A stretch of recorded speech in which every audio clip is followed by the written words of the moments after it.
The bread was still warm when Alara wrapped it in cloth, the steam rising into the cold morning air, like spirits fleeing the living world.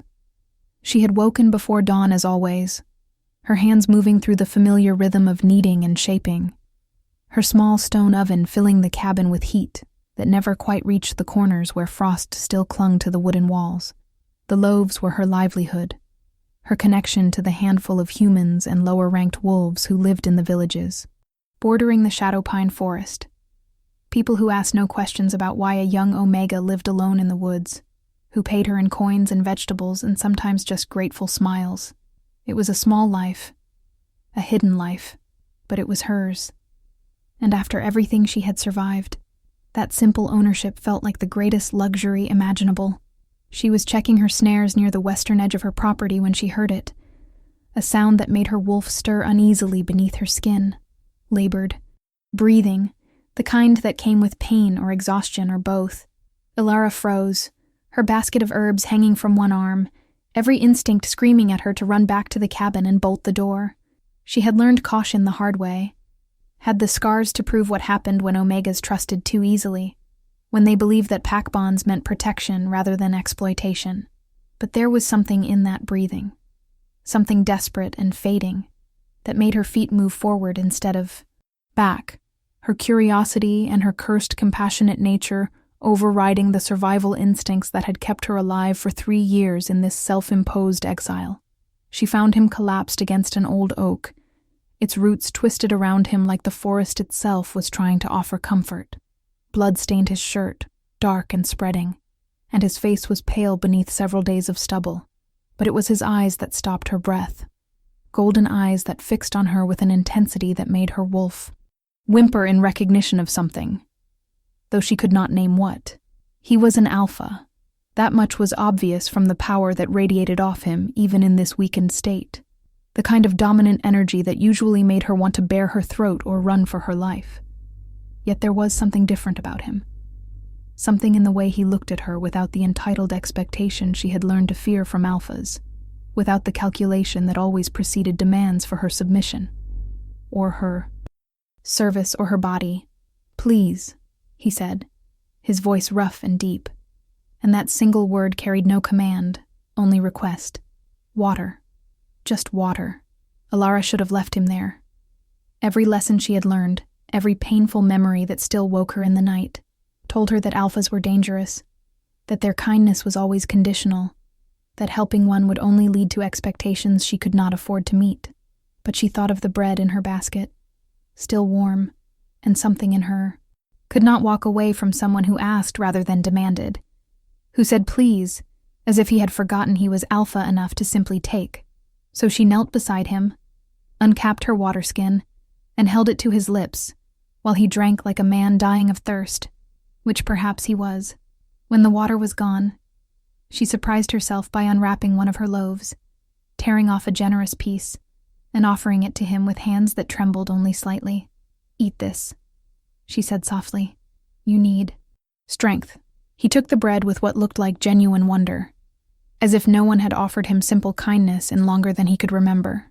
He ate slowly, deliberately, and when he finished, he looked at her with those golden eyes and said, "Thank you," with such raw gratitude that she felt something crack in the careful walls she had built around her heart. They sat in silence for several minutes, the forest breathing around them, and Alara found herself studying him properly. He was built, like a warrior, all lean muscle and controlled power. But there was something regal about him too, an innate authority that had nothing to do with aggression and everything to do with absolute certainty of self. His clothes, though torn and blood-stained, were of quality she rarely saw, the kind of tailoring that spoke of wealth or position, or both. "What happened to you?" she asked finally, though part of her did not want to know, did not want to get more involved than this simple exchange of bread and water. "Betrayal," he answered, the word bitter on his tongue. "The kind that comes from those you trust most." He shifted against the tree, pain flashing across his face. "I should not burden you with this. You have already shown me more kindness than I deserved." There was a story in those words, a weight of regret that made Alara curious despite herself. She had spent 3 years avoiding entanglement, keeping herself isolated from pack politics and alpha games. But something about this stranger made her want to understand. Maybe it was the way he seemed surprised by simple decency, or maybe it was the pull she felt toward him. A magnetism that had nothing to do with typical alpha dominance, and everything to do with something deeper. Something that made her wolf pace restlessly beneath her skin, as if recognizing something essential and long awaited. "You are badly hurt," she said, making a decision she suspected she would regret. "My cabin is not far. I have medical supplies, more food. You can rest there, at least until you are strong enough to move on."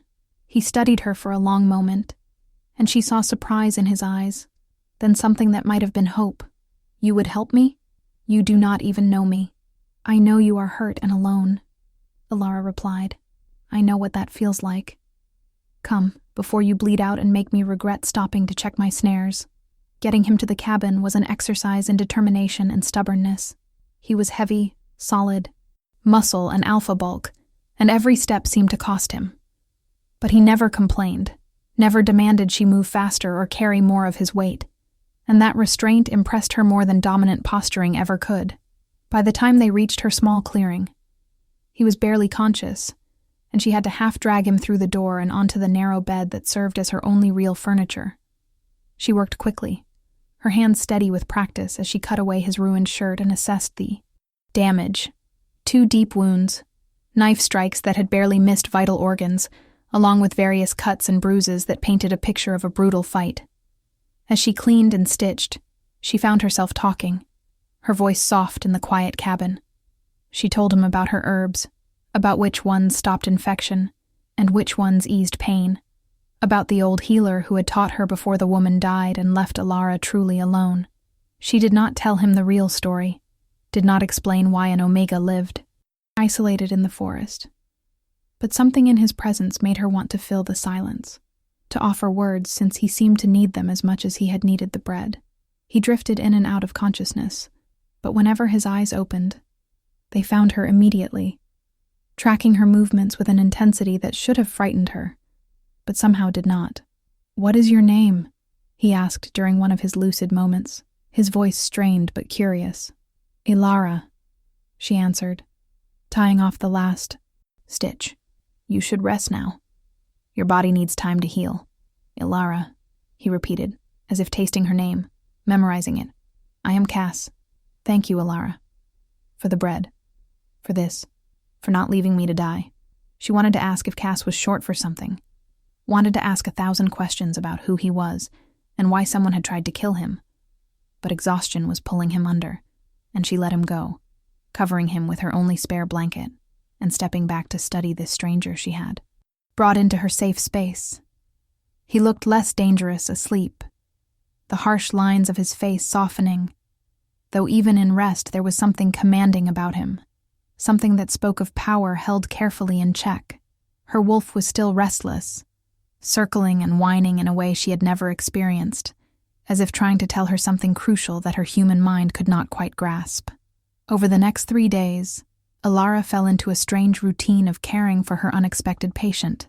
She changed. His bandages made him broths and soft foods his injured body could handle, and listened to him talk in fever dreams about councils and betrayals and laws that needed changing. He spoke names she did not recognize, referenced places she had never been, and through it all, there ran a thread of regret so deep it made her chest ache. When he was lucid, he was unfailingly polite, thanking her for every small service, apologizing for the inconvenience of his presence, asking about her life with genuine interest that no alpha had ever shown her before. He wanted to know about her bread making, about the forest, about the books she kept on rough wooden shelves, about everything except her past, as if sensing that territory was forbidden and respecting the boundary without being told. She found herself drawn to him in ways that terrified her. It was not just his appearance, though she had to admit he was beautiful in that dangerous way of powerful predators, all sharp edges and controlled. Strength.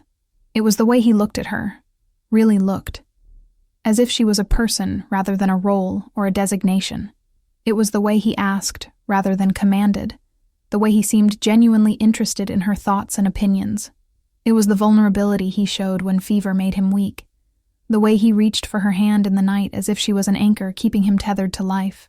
She tried to maintain distance, tried to remember that alphas were dangerous no matter how polite they seemed, but the pull between them was growing stronger, a magnetic attraction that made her skin tingle when she was near him and made her wolf howl with longing when she stepped outside to escape the intensity of whatever was building in that small cabin. On the fourth morning, she woke to find him sitting up in bed, his color improved and his eyes clear for the first time since she had found him. He watched her move around the cabin preparing breakfast, and there was something new in his expression, a recognition that made her nervous. When she brought him food, he caught her wrist gently, his thumb brushing over her pulse point in a touch that sent electricity racing through her veins. "You are my mate," he said quietly, and it was not a question, but a statement of fact delivered with the weight of absolute certainty. Alara pulled away, her heart hammering. "I do not know what you mean." "Yes, you do." His golden eyes held hers, unwavering. "You feel it too. The pull between us. The way your wolf recognizes mine. This is not chance, Alara. Fate brought me to your forest, brought me to you." She wanted to deny it, wanted to tell him he was wrong, but she had felt it from the first moment their eyes met. That sense of recognition her wolf could not ignore. The mate bond was real, was the one thing she had allowed herself to dream of during the darkest times in her old pack. The hope that somewhere in the world existed an alpha who would see her as an equal, who would choose her not because Omega designation made her useful, but because their souls called to each other. But reality had taught her that dreams were dangerous, that hope could hurt worse than resignation. "Even if that is true," she said carefully, backing away from the bed, "it changes nothing. When you are healed, you will leave. I will not abandon my life here for anyone." Something flashed in his eyes, hurt or disappointment, or both. "I would never ask you to abandon anything. But we should at least acknowledge what is between us. Talk about what it means." "What it means," Alara said, her voice harder than she intended, "is that fate has a cruel sense of humor. I left pack life behind for good reasons. I will not go back to being property, not even for a mate bond." She saw him flinch at the word property, saw confusion cross his face, as if he could not quite understand what she meant, and that ignorance told her everything she needed to know about the different worlds they came from. Before he could respond, before she had to explain scars he could not see, a sound from outside made them both freeze. Footsteps, multiple sets, moving through the forest with purpose. Alara's hand went to the knife at her belt, a weapon she had learned to carry at all times, and she saw Cass trying to stand, his face pale with effort, but his body moving into a protective stance despite his injuries. The door burst open, and 3 men filled her cabin, their alpha energy flooding the small space like a suffocating wave. They wore insignias she recognized vaguely, official marks of some pack authority, and their eyes swept over the space with the entitled assessment of those accustomed to power. Their gazes lingered on her in the way that made her skin crawl. That particular alpha evaluation of Omega usefulness, before fixing on Cass with expressions of shocked recognition. "Your Majesty," the largest one said, and those 2 words changed everything. "We have been searching for you. When you disappeared after the attack, we feared the worst. Your Majesty." The title echoed in the suddenly too small cabin, and Alara felt the floor tilt beneath her feet. She looked at Cass, at the man she had fed and healed and pulled from the edge of death, and saw the truth written in his golden eyes, in the way he held himself despite his injuries, in the authority that suddenly made terrible sense. Not just an alpha, not just some wealthy pack leader, the Alpha King, Cassius Thornwolf, ruler of every pack in the kingdom, the ultimate authority who had implemented the very laws that had made her life unbearable, who had codified Omega subjugation into legal doctrine, who represented everything she had fled into the forest to escape. "Alara," he started, taking a step toward her, but she moved back, her hand tightening on her knife. "Do not," she said, her voice shaking with a rage so pure it felt like clarity. "Do not say anything, Your Majesty." The title was an accusation, and she saw him flinch as if she had struck him. The 3 guards were watching with confused interest, clearly trying to understand the dynamic between their king and this Omega in the woods. But Alara did not care what they thought, did not care about protocol or respect, or any of the rules that had been used to control her for so long. She had saved the man responsible for her suffering. She had fed him her bread, cleaned his wounds, held his hand through fever dreams. She had felt the mate bond pulling at her, had almost let herself hope that maybe this time things could be different. And all along, he had been lying to her, had been the architect of the system that had broken her.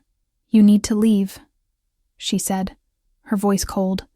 "All of you. Get out of my home." "Alara, please, let me explain," Cassius said, ignoring the shocked expressions of his guards. "I did not know how to tell you. I was afraid of exactly this reaction. So you lied instead. How alpha of you. How kingly." She laughed, the sound bitter. "Did you enjoy my ignorance? Did it amuse you that I had no idea who you were while I served you like some stupid grateful Omega? It was never like that." He took another step toward her, and this time she raised the knife, not threatening, but making her boundaries absolutely clear. He stopped immediately, respecting the barrier even as pain crossed his face. "I have been the king my entire adult life. Every interaction I have is colored by that title, by what people want from me or fear from me. For 3 days, I was just Cass. I was just a man being cared for by an incredible woman who saw me as a person. That was precious to me. That was real in a way nothing in my life has been real for years." "How convenient for you," Alara shot back. "How nice that you got to pretend to be normal while I remained exactly what I have always been. An Omega. A thing to be used and discarded when no longer useful. Your Majesty," one of the guards interrupted, his voice uncomfortable. "We should return to the capital. The council is in chaos, and there are threats against your rule that require your immediate attention." Cassius did not take his eyes off Alara. "I need a moment. Your Majesty, we really must insist. Your safety is paramount, and remaining here exposes you to unnecessary risk." "I said I need a moment," Cassius repeated. And this time there was steel in his voice, the absolute authority of a king who expected obedience. The guards fell silent immediately, and Alara saw the truth of him fully for the first time. The power he carried, the command he wielded, the vast gulf between them that no mate bond could bridge. If you enjoyed this dramatic confrontation, make sure to like this video and let me know in the comments what you think Alara should do next. Should she give the Alpha King a chance to explain, or send him away forever? Do not forget to subscribe so you do not miss what happens next in this supernatural romance. "I have to go," Cassius said quietly, speaking only to her now, as if the guards had ceased to exist. "But I am coming back, Alara. I am going to fix this. I am going to fix everything." "You cannot fix what you do not understand," she replied. "You do not even know what is broken. You live in your palace while Omegas are bought and sold like cattle, while we are denied education and property rights and basic autonomy. You made those laws, Your Majesty. You built the cage I lived in." She saw something break in his expression, saw real horror dawn as if he was truly hearing her for the first time. "I did not know. I swear to you, I did not understand how those laws affected real people. The council presented them as protection, as tradition." "Then you are a fool as well as a tyrant," Alara said. "But you are no longer my problem. Leave. Go back to your palace and your council and your politics. Forget you ever found me in these woods. I cannot forget you. You are my mate. A mistake of fate that neither of us asked for." She moved to the door, opening it wide in clear dismissal. "Goodbye, Cassius Thornwolf. Thank you for the excellent lesson in why I should trust my first instincts about alphas." She saw him want to argue, saw him gather words that might have been pleas or promises, but then his shoulders sagged in acceptance or defeat. He moved toward the door slowly, as if hoping she would call him back, but Alara kept her face carefully blank, her emotions locked behind the walls she should never have let down. At the threshold, he paused, turning back to look at her one last time. "I will make this right," he said. "I will become the king you deserve, the mate you deserve." "I do not want a king," Alara replied. "I just wanted the bread back that I gave to a stranger. That act of kindness cost me more than you can possibly imagine." She watched them disappear into the forest, the Alpha King and his guards. Watched until even their scent faded from her clearing. Then she closed the door, slid down against it, and finally let herself feel the full weight of what had just happened. Her mate was the Alpha King, the one person in the world who should have been her salvation. Her partner, her equal, was the man responsible for the systematic oppression of her people. The universe's idea of a joke was apparently to tie her soul to the one person she should hate most in the world. She wrapped her arms around herself and let the tears come, mourning not just for what she had lost, but for what she had never really had. For the fantasy of those 3 days when she had believed that maybe an alpha could be different. That maybe she had finally found someone who would see her as more than her designation. It had all been a lie, or if not a lie, then something worse. A glimpse of what could never be because reality was crueler than any fiction. The days that followed were the longest of Alara's life. She tried to return to her routines, to lose herself in bread making and herb gathering, and the simple survival that had filled her time before a bleeding stranger changed everything. But the cabin felt too empty now, too haunted by his presence, by the memory of his golden eyes watching her move through her morning tasks, by the sound of his voice asking her questions about her life, as if her answers mattered. Her wolf was restless and grieving, howling inside her for a mate she could not claim, for a bond she refused to acknowledge no matter how much it pulled at her.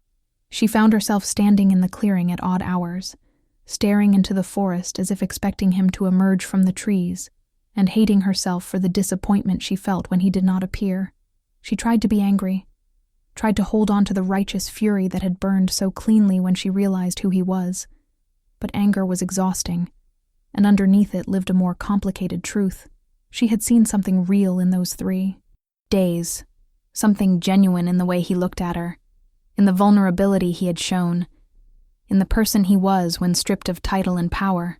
That Cass had been real, she was sure of it, which made everything more confusing because she did not know how to reconcile the man who said please and thank you with the king who signed laws that made Omega's property. She did not know if people could truly change, if someone raised to power and privilege could ever understand what it meant to live. Without those things, if love was enough to bridge the distance between their worlds. 2 weeks after he left, a messenger arrived at her cabin, a young beta woman who approached with careful respect and handed Alara a sealed letter. "From His Majesty," the messenger said. "He asked me to wait for your response, if you have one." Alara held the letter for a long moment, feeling the weight of it, before breaking the royal seal and unfolding the thick parchment. His handwriting was strong and clear, each word carefully formed as if he had taken great time with this message. She read it once, then again, her heart beating faster with each word. "Ilara," the letter began, "I do not expect forgiveness. I do not even know if I deserve the chance to ask for it. But I need you to know that you were right about everything. I have been a fool. And worse than a fool, I have been a king who ruled from ignorance and called it wisdom. I have spent the past 2 weeks doing what I should have done. Years ago, actually reading the reports from Omega communities, actually listening to the stories of those affected by laws I signed without thought. What I have learned has broken something in me that needed to be broken. You called me a tyrant, and you were correct. I have allowed a system of oppression to flourish under my rule, because it was easier than challenging the old ways, because I trusted advisors who profited from inequality, because I never bothered to look beyond the palace walls and see what my laws meant for real people. I am working to change this. I have begun dismantling the worst of the Omega restrictions, starting with property rights and educational access. It is slow work, and there is fierce resistance from traditionalist packs, but I will not stop. I am doing this because it is right, because justice delayed is justice denied. But I would be lying if I said I was not also doing this for you, because of you, because I want to become someone worthy of the mate. Bond we share. I know you told me to forget you, but that is impossible. You are written into my soul now, Ilara. You are the voice in my head asking me to be better, to do better. I will not pressure you or pursue you until I have proven through actions, not words, that I am the kind of man you deserve. But know that I am trying. Know that you changed me in 3 days more than a lifetime of power ever did. Know that I am grateful for your bread, for your kindness, for the gift of seeing me as just a man when I most needed to remember what that meant. Yours, if you will ever have me, Cassius. Ilara read the letter 3 times, searching for manipulation or empty promises, but found only raw honesty and the kind of vulnerability that alphas rarely showed, that kings probably never showed. She did not know what to do with this, did not know if she could trust it, but something in her chest loosened slightly. A tiny crack in the armor she had wrapped around her heart. She looked at the waiting messenger, at this beta who had traveled days to deliver a letter and wait for a response that might never come. Tell him, Ilara said slowly, choosing her words carefully, that I am watching. Tell him that actions matter more than letters. Tell him that if he truly wants to prove himself, he should focus on his kingdom, not on pursuing an Omega who needs time to think. The messenger nodded, a small smile on her face as if she understood far more than Ilara had said. I will deliver your message, miss. May I say, for what it is worth, that His Majesty has been different since he returned. More present, more willing to question the council. Whatever happened in these woods, it changed something in him. After the messenger left, Ilara sat in her cabin, holding the letter, running her fingers over words written by a king for an Omega, trying to decide if she was brave enough to hope again. She thought about the bread she had offered without question, about the way, simple act of kindness that had spiraled into something far more complicated than she could have imagined. She thought about destiny and choice, about whether fate binding them together meant anything if they could not build something real beyond supernatural magnetism. She thought about the man who had thanked her for water, as if it was a precious gift, and wondered if that man could coexist with the king who ruled millions. Mostly, she thought about whether she had the courage to risk her carefully built peace for the possibility of something more, something that terrified her, as much as it called to her. The answer did not come that day, or the next, but slowly, over weeks and then months, it began to take shape. She heard rumors from the villages, whispers of new laws being passed that granted Omegas unprecedented rights. She learned that the Alpha King had appeared before the Grand Council and delivered a speech that condemned centuries of tradition as institutionalized cruelty. She discovered that he had begun visiting Omega communities personally, listening to their stories, using his power to dismantle the systems that had oppressed them. The changes were real and substantive, not performative gestures, but actual restructuring of how the kingdom operated. And through it all, he sent letters, one every 2 weeks, never asking for a response but always sharing what he was doing, what he was learning, what he hoped to achieve. The letters were honest about setbacks and resistance, about the death threats he received from traditionalist alphas, about how exhausting it was to fight against entrenched power structures, even when you were supposedly the most powerful person in the kingdom. They were also honest about how much he missed her, how the mate bond pulled at him constantly, how he hoped that someday she might give him a chance to know her properly, to earn her trust, to build something real together. Ilara read every letter, filing them away, in a wooden box she kept by her bed, and slowly, reluctantly, she began to believe that maybe change was possible, that maybe people could grow beyond what they had been. She watched from her forest as the kingdom transformed, as Omegas began to speak openly about their experiences, as laws that had seemed eternal crumbled under the pressure of a king who had finally decided to use his power for justice rather than comfort. It was not perfect, not nearly fast enough, and there was tremendous opposition, but it was real progress made by someone who could have chosen to maintain the status quo, and instead chose the harder path of reform. That choice mattered to her, that courage, the willingness to admit fault and work to correct it, spoke to something she had not expected to find in an alpha, especially not in a king. 6 months after he left her cabin, Alara made a decision. She packed a small bag, locked her cabin, and began the journey to the capital city. It took her 3 days of walking, hitching rides from kind strangers, and navigating the busy streets of the city she had never wanted to see again. The palace was overwhelming, all white stone and golden spires, the physical manifestation of power she had spent years avoiding. But she squared her shoulders, showed the guards at the gate the last letter Cassius had sent, and asked to see the Alpha King. They looked at her with shock. This Omega in simple clothes requesting an audience with the king, but something in her expression, or perhaps some order he had left, made them escort her inside, rather than turn her away. She was brought to a private study, a room lined with books and maps, papers scattered across a massive desk in organized chaos.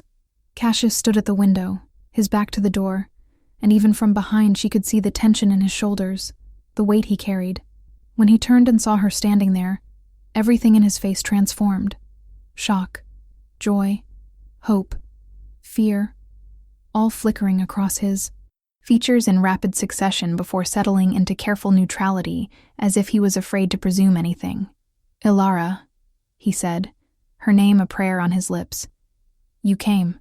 I came to see if the man in the letters is real," she replied, staying by the door, maintaining distance even as her wolf howled to close the space between them. "I came to see if the king can truly be different than what kings have always been." He moved toward her slowly, stopping several feet away, giving her space to breathe. "I am trying. Every day I am trying. But I will not lie and say I have figured it all out. Change is messy and complicated, and there are days I feel like I am failing more than succeeding." "The Omega education programs you started," Alara said. "They are working. I met a young girl in one of the villages who told me she is learning to read because of your new laws. She looked at me like I had given her the world when I helped her sound out words." She saw emotion flash across his face, something raw and real. "That is what this should be about. Not grand political maneuvers, but actual people living better lives. You taught me that, Alara. You taught me to see beyond policy to the humans affected by it." "I taught you with anger and accusations," she said, some of her old hurt surfacing. "I was not kind." "You were honest," Cassius corrected. "You told me truths that no one else had the courage or the insight to tell me. You held me accountable. That is worth more than, kindness." He paused, studying her as if trying to memorize every detail. "Why are you really here?" "Not just to evaluate my progress. You could have learned all that from rumors and reports." Alara took a breath, steadying herself. "I am here because I have spent 6 months being angry and scared and confused. I am here because the mate bond does not care about logic or self-preservation. I am here because I read your letters, and I saw someone trying to be better. And I thought that possibly we could try to figure out what this means, what we mean. What do you want it to mean?" he asked softly. "I do not know yet," she admitted. "I know I cannot just slot into your life as the king's Omega mate. I know I need time and space and the freedom to choose this every day, not just accept it because fate decided for us. I know I need you to understand that I am not some prize you won by implementing good policies. I am a person with trauma and trust issues and a life I built for myself that I will not abandon easily. I would never ask you to abandon anything," Cassius said, and she heard the echo of words he had spoken months ago in her cabin. "What if we started over? Not as king and Omega, not even as fated mates, but as 2 people trying to know each other. You could stay in the palace or find a place in the city, whatever makes you comfortable. We could spend time together with no expectations, except honesty.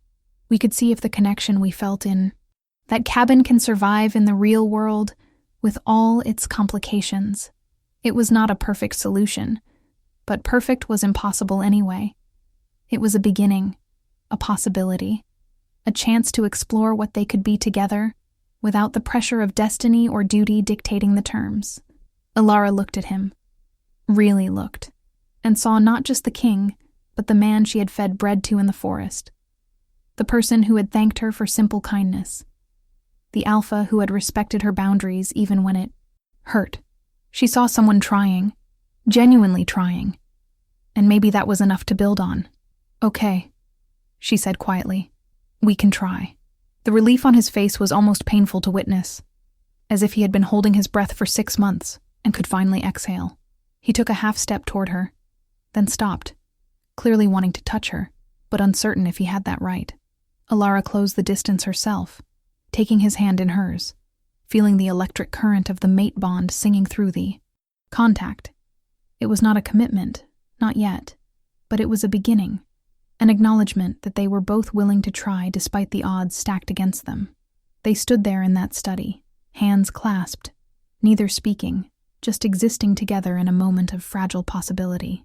Outside the window, the capital city sprawled in all directions, millions of lives intersecting in complicated patterns, and somewhere among all that chaos, these two unlikely people were going to attempt to build something real. If you have been following this journey, let me know in the comments what you think of Alara's decision. Would you give the Alpha King a second chance? Hit that like button if you are invested in seeing where this relationship goes, and subscribe to make sure you catch the next chapter of their story.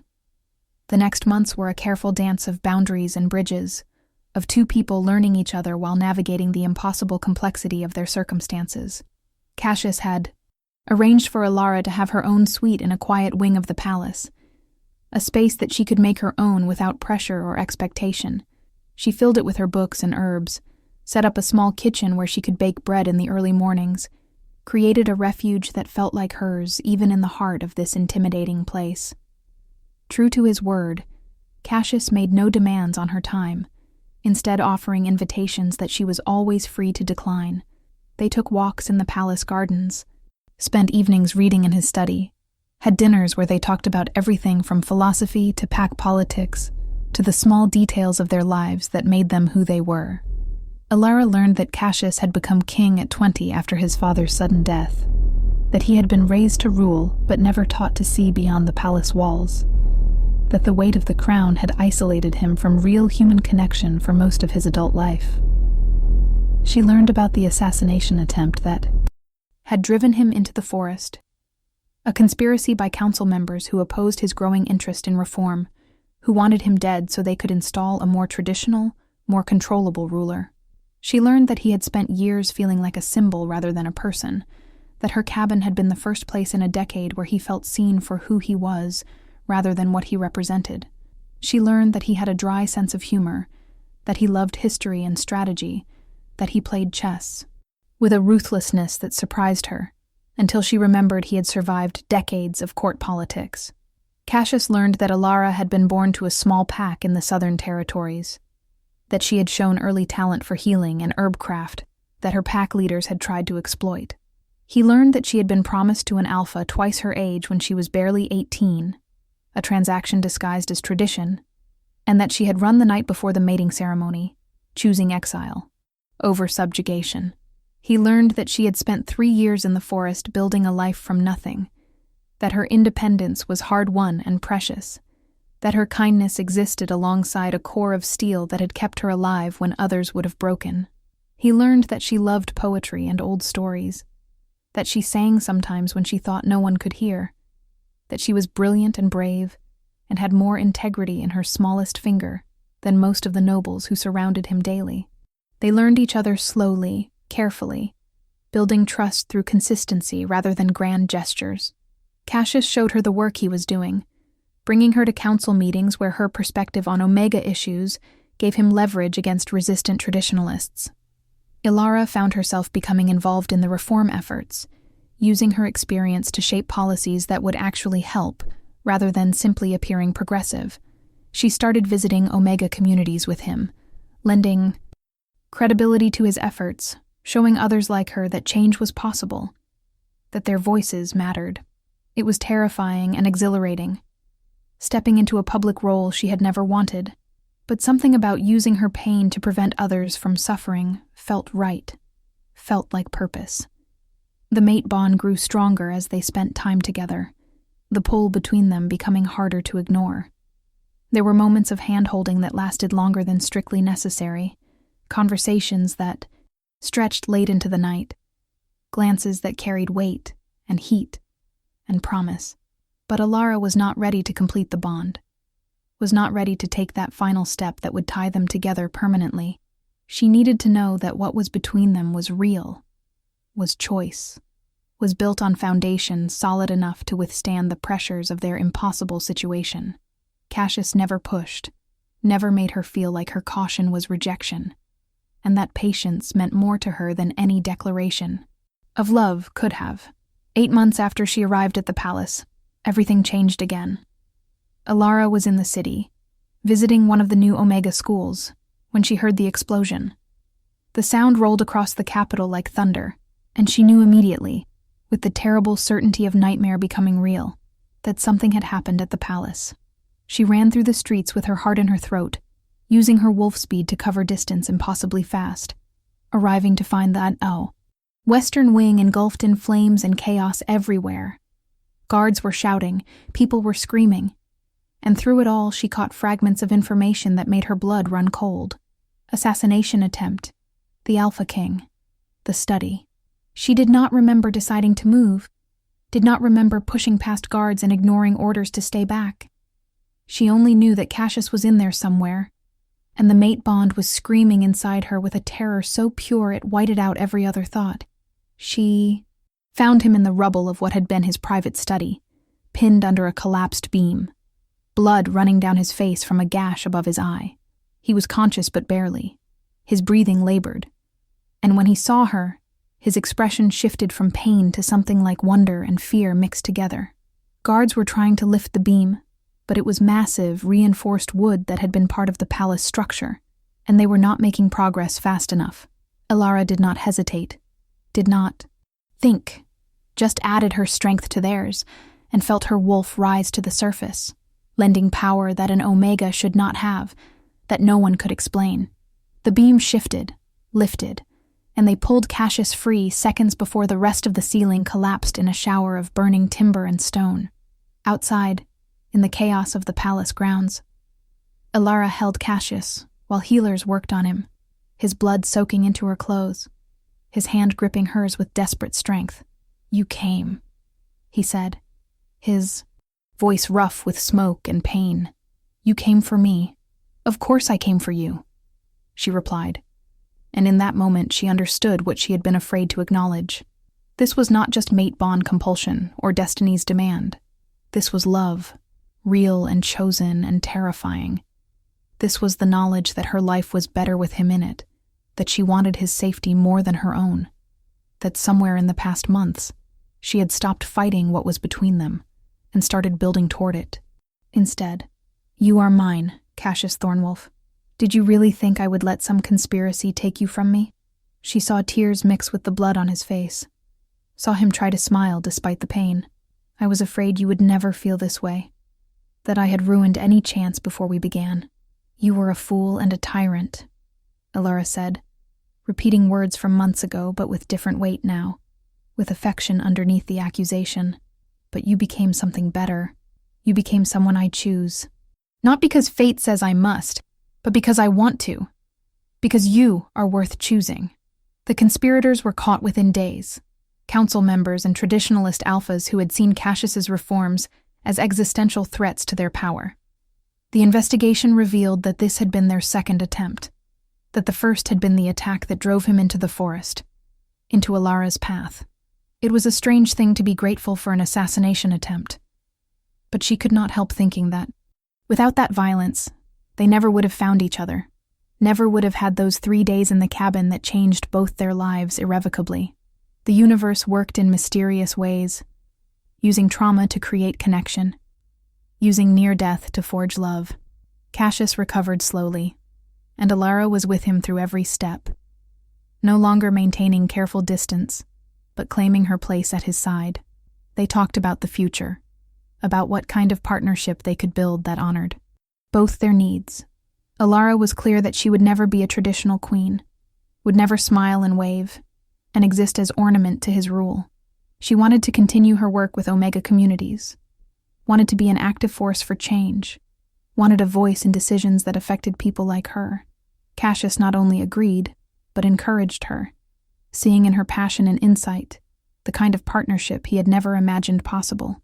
They began planning a new kind of royal structure, one where the king's mate was not just a consort but a co-leader, where her authority on certain matters would be equal to his, where they would rule together in true partnership rather than the hierarchical model that had existed for centuries. The night before their official mating ceremony, Alara stood in the palace gardens watching the moon rise over the capital. She thought about the girl she had been, running into the forest with nothing but determination to be free.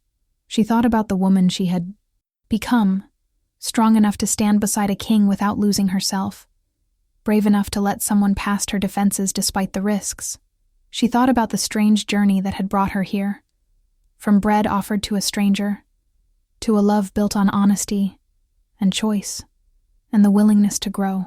It was not the life she had imagined during those quiet years in her cabin, but it was good, was right in ways she was still learning to understand. Cassius found her there among the night-blooming flowers, his presence a warmth at her back before he spoke. Having second thoughts? Third and fourth thoughts, too, she admitted, turning to face him. But all of them end the same way. With you. With us. With whatever we are building together. He took her hands, his golden eyes reflecting starlight. I love you, Alara. Not because fate declared it, though I thank every power in the universe that it did. I love you because you are brilliant and brave, and you made me want to be better than I was. I love you because you offered bread to a stranger without knowing who he was, because that kindness saved my life in more ways than one. I love you because choosing you is the easiest decision I have ever made. Every single day. I love you too, Alara said. The words simple but weighted with everything they had survived to reach this moment. I love the man you were in my cabin, honest and vulnerable. I love the king you are becoming, brave enough to change. I love that you give me space to be myself, that you see me as an equal, that you respect my strength instead of trying to diminish it. I love that we are building something new together, something that does not fit old molds or traditions. They kissed then, surrounded by flowers and starlight, and the mate bond flared between them like recognition and promise combined. Tomorrow, there would be ceremonies and politics, and the complicated work of ruling a kingdom in the middle of transformation. Tomorrow they would face resistance and challenges, and all the messy reality of trying to build something better than what came before. But tonight, there was only this. Two people who had found each other against impossible odds, who had chosen each other despite every reason not to, who were going to try to prove that love could be both personal and political, both private refuge and public partnership. The ceremony the next day was unlike any royal mating the kingdom had seen. Instead of the traditional hierarchy, with the Omega submitting to the Alpha's authority, Cassius and Alara stood as equals, speaking vows they had written together that emphasized partnership, respect, and mutual choice. They pledged not just to love each other, but to use their position to continue fighting for justice, to dismantle systems of oppression, to build a kingdom where circumstances of birth did not determine value or opportunity. The crowd was a mixture of nobles uncomfortable with the departure from tradition and common wolves weeping to see an Omega standing proud beside the Alpha King. It was controversial and beautiful, and the beginning of something that would reshape pack culture for generations. In the months and years that followed, Cassius and Alara became known not just as mates, but as partners in the truest sense. They ruled together, each bringing their strengths to bear on the complicated work of transforming a kingdom. Cassius handled military strategy and international diplomacy, areas where his training and authority carried weight. Alara focused on social reform and Omega rights, using her lived experience to shape policies that actually served the people they were meant to protect. They fought sometimes, disagreed on approach and timeline and priorities, but they fought fair, with respect, and the understanding that conflict could strengthen rather than destroy if handled with care. The Omega communities flourished under their leadership, with education programs and property rights and legal protections that seemed radical at first, but quickly became normalized. Young Omegas grew up seeing Alara as proof that their designation did not limit their potential, that they could be leaders and healers and scholars, and anything else they chose. The traditionalist resistance never fully disappeared, but it weakened over time as the benefits of equality became undeniable, as the kingdom grew stronger through inclusion rather than oppression. Change was slow, frustratingly so, but it was real and sustainable, built on foundation, rather than forced through authority that could be reversed by a different ruler. Alara never forgot her cabin in the Shadowpine Forest. She visited regularly, sometimes alone and sometimes with Cassius, using it as a retreat when palace life became overwhelming. She still baked bread there in the early mornings, still gathered herbs from the forest, still sat by the fire and remembered the woman she had been before everything changed. That woman was still part of her, still informed who she was even as she grew into new roles and responsibilities. She had not lost herself in becoming queen, had instead expanded to encompass both identities, the solitary Omega and the public leader, the wounded survivor and the partner to a king. She was all of these things, and that wholeness was perhaps the greatest gift the mate bond had given her, the safety to be fully herself with someone who saw and valued every part of her story. On Sar, quiet evenings in their private quarters, Cassius would sometimes ask Alara to tell him about the day she found him in the forest. He never tired of the story, of hearing how she almost walked away, how she made the choice to offer bread to a stranger, how that single act of compassion set in motion everything that followed. It was their origin story, the moment when two unlikely people's paths intersected and changed the trajectory of both their lives and an entire kingdom. Alara would tell it, differently each time, emphasizing different details, finding new meaning in old moments. And Cassius would listen with the same wonder he had shown the first time she spoke the words, as if hearing proof that kindness could be revolutionary, that small choices could have vast consequences, that sometimes the person you are meant to find appears when you least expect them in the place you least expect to look. Years later, when they had children of their own, a daughter with Alara's eyes and Cassius's determination followed by a son who had his father's golden gaze and his mother's fierce compassion, they would tell them the story of the bread in the forest. They would teach them that titles and power were responsibilities rather than entitlements, that true strength came from admitting mistakes and working to correct them, that love required both destiny's spark and the daily choice to nurture it. They would show them through example how to rule with justice and compassion, how to use privilege to lift others rather than maintain hierarchy, how to be both strong and gentle, both leaders and servants to the people they were meant to protect. And if you have stayed with me through this entire journey, thank you for being part of Alara and Cassius's story. Drop a comment letting me know what your favorite moment was. Hit that like button if you believe in second chances and chosen love, and subscribe so you never miss another supernatural romance. Until next time, remember that sometimes the most powerful thing you can do is offer bread to a stranger, because you never know how that simple kindness might change the world. The kingdom they built together was not perfect, but it was better, was always striving to be better, and that commitment to growth and justice became their legacy. The Alpha King and his Omega Queen, partners in every sense, proof that love could transform not just individuals but entire societies when it was rooted in respect, honesty, and the courage to challenge what had always been in favor of what could be. They had started with bread offered without expectation, with kindness shown to a stranger, and they had built from that foundation something enduring and revolutionary. It was a story that would be told for generations, not as fairy tale, but as testament to the power of choice, to the possibility of change, to the truth that who we are is less important than who we are willing to become.